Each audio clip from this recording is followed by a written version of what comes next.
नमस्कार।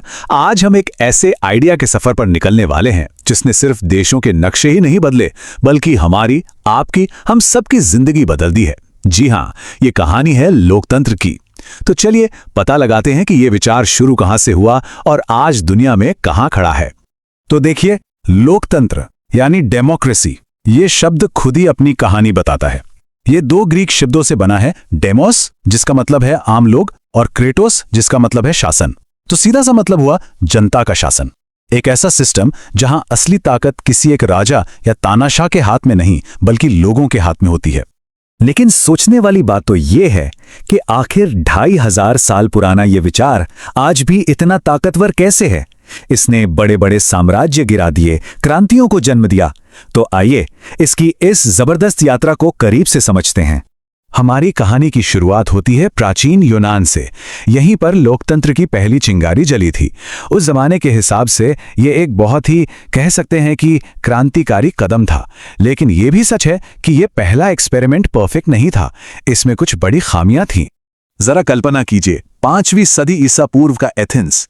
शहर के जो पुरुष नागरिक थे वो एक जगह इकट्ठा होते थे और सीधे सीधे कानूनों पर वोट करते थे। मतलब वो खुद तय करते थे कि उनके शहर का भविष्य क्या होगा। ये डायरेक्ट डेमोक्रेसी का एक शानदार उदाहरण था, जहां जनता और सरकार के बीच कोई नहीं था। लेकिन, और ये एक बहुत बड़ा लेकिन है, जब हम जनता का शासन कहते हैं तो वहां की सारी जनता इसमें शामिल नहीं थी। महिलाओं को, दासों को और जो लोग दूसरे शहरों से आए थे उन्हें इस पूरी प्रक्रिया से बाहर रखा गया था। इसका मतलब यह है कि एथेंस की आबादी का एक बहुत छोटा सा हिस्सा ही असल में फैसले ले रहा था। और हां, ये आइडिया सिर्फ एथेंस में ही नहीं पनप रहा था। लगभग उसी दौरान अपने भारत में भी गण या संघ जैसी व्यवस्थाएं थीं। ये एक तरह के गणराज्य थे जहां लोग मिलकर फैसले लेते थे। तो ये दिखाता है कि सत्ता को बांटने का विचार दुनिया में कई जगहों पर एक साथ उभर रहा था। फिर सदियों तक दुनिया भर में राजशाही का दौर रहा। ऐसा लगा मानो लोकतंत्र का वो आइडिया कहीं गुम हो गया हो। पर फिर इतिहास ने एक जबरदस्त मोड़ लिया और इस विचार का पुनर्जन्म हुआ। और इस बार ये पहले से कहीं ज्यादा मजबूत होकर लौटा। जरा इस टाइमलाइन पर गौर कीजिए। ये आधुनिक लोकतंत्र के बनने की कहानी है। इसकी शुरुआत हुई 1215 में इंग्लैंड के मैग्ना कार्टा से। ये वो दस्तावेज था जिसने पहली बार राजा की बेलगाम ताकत पर लगाम लगाई। फिर 17वीं 18वीं शताब्दी में जॉन लॉक और रूसो जैसे विचारकों ने नए आइडिया दिए कि सरकार लोगों की मर्जी से बननी चाहिए। इन्हीं आइडियाज ने 1776 की अमेरिकी क्रांति की नींव रखी और फिर 1789 में फ्रांस की क्रांति ने तो स्वतंत्रता, समानता और बंधुत्व का नारा देकर पूरे यूरोप में बदलाव की आग ही लगा दी। तो इतिहास की गलियों से निकलकर अब आज की दुनिया में आते हैं। आज के समय में लोकतंत्र आखिर काम कैसे करता है? इसके मॉडर्न टूल्स क्या हैं? देखिए, आज जनता के शासन के दो मेन मॉडल हैं। एक है डायरेक्ट डेमोक्रेसी, जैसा पुराने एथेंस में था।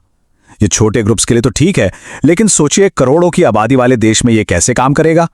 इसीलिए आज ज्यादातर देशों में है रिप्रेजेंटेटिव डेमोक्रेसी। मतलब हम अपनी तरफ से फैसले लेने के लिए कुछ लोगों को चुनते हैं जिन्हें हम नेता कहते हैं। अब इस रिप्रेजेंटेटिव डेमोक्रेसी के भी दो मुख्य सिस्टम हैं। पहला है संसदीय प्रणाली, जैसे भारत और ब्रिटेन में है। इसमें जो लोग संसद में जीतते हैं वही अपनी सरकार और प्रधानमंत्री चुनते हैं। मतलब कानून बनाने वाले और सरकार चलाने वाले आपस में जुड़े होते हैं। दूसरा है अध्यक्षीय प्रणाली, जैसे अमेरिका में। वहां लोग अपने राष्ट्रपति को सीधे चुनते हैं और ये दोनों शाखाएं यानी सरकार और संसद अलग अलग काम करती हैं। वैसे कोई भी लोकतंत्र हो वो कुछ बुनियादी सिद्धांतों पर ही टिका होता है, जैसे असली शक्ति जनता में है, चुनाव बिल्कुल साफ सुथरे और निष्पक्ष होने चाहिए, कानून का राज हो, मतलब कानून से ऊपर कोई नहीं। और हाँ, ये बहुत जरूरी है कि फैसले बहुमत से हों, लेकिन अल्पसंख्यकों के अधिकारों की भी पूरी सुरक्षा हो। और इन सब के साथ बोलने की, अपनी बात रखने की और इकट्ठा होने की आजादी तो इसकी जान है। तो अब आते हैं 20वीं और 21वीं सदी में। ये वो दौर था जब लोकतंत्र पूरी दुनिया में फैल गया, लेकिन इसी दौर में इसे अपनी सबसे बड़ी और मुश्किल परीक्षाओं से भी गुजरना पड़ा। इस नंबर को देखिए, 1 अरब 40 करोड़। ये सिर्फ एक आंकड़ा नहीं है, ये दुनिया के सबसे बड़े लोकतंत्र भारत की आबादी है। आप कह सकते हैं कि ये लोकतंत्र की सबसे बड़ी और सबसे जटिल परीक्षा का पैमाना है। भारत का लोकतांत्रिक सफर अपने आप में एक कमाल की केस स्टडी है। सोचिए, इतनी भाषाएं, इतने धर्म, इतनी विविधता, और फिर भी यहां लगातार शांतिपूर्ण चुनाव होते रहे हैं। ये इसकी सबसे बड़ी कामयाबी है। लेकिन सिक्के का दूसरा पहलू भी है। चुनौतियां भी कम नहीं हैं, जैसे भ्रष्टाचार, आर्थिक असमानता। ये दिखाता है कि इतने बड़े स्केल पर लोकतंत्र को चलाना कितना मुश्किल काम है। मिसाल के तौर पर हाल के 2024 के आम चुनावों को ही ले लीजिए। करीब 66% लोगों ने वोट डाला। यह आंकड़ा दुनिया के सबसे बड़े लोकतांत्रिक उत्सव की कहानी कहता है, जहां करोड़ों लोग अपनी सरकार चुनने के लिए आगे आते हैं। पर ये जो मुश्किलें हैं, ये सिर्फ भारत की नहीं हैं। आज दुनिया भर के लोकतंत्र कुछ एक जैसे खतरों का सामना कर रहे हैं। ये नए दौर के नए खतरे हैं जो किसी एक देश तक सीमित नहीं हैं। आज लोकतंत्र के सामने कुछ नए दुश्मन खड़े हैं। सोशल मीडिया पर तेजी से फैलती फेक न्यूज़ समाज को बांट रही है। राजनीतिक पार्टियां एक दूसरे से इतनी दूर हो गई हैं कि बातचीत ही मुश्किल हो गई है। कई देशों में सत्तावादी नेता उभर रहे हैं और आम लोगों का धीरे धीरे सिस्टम से भरोसा कम हो रहा है। ये सारी चीजें लोकतंत्र की जड़ों को कमजोर कर रही हैं। तो आखिर में ये याद रखना बहुत जरूरी है कि लोकतंत्र का मतलब सिर्फ 5 साल में एक बार जाकर बटन दबाना नहीं है।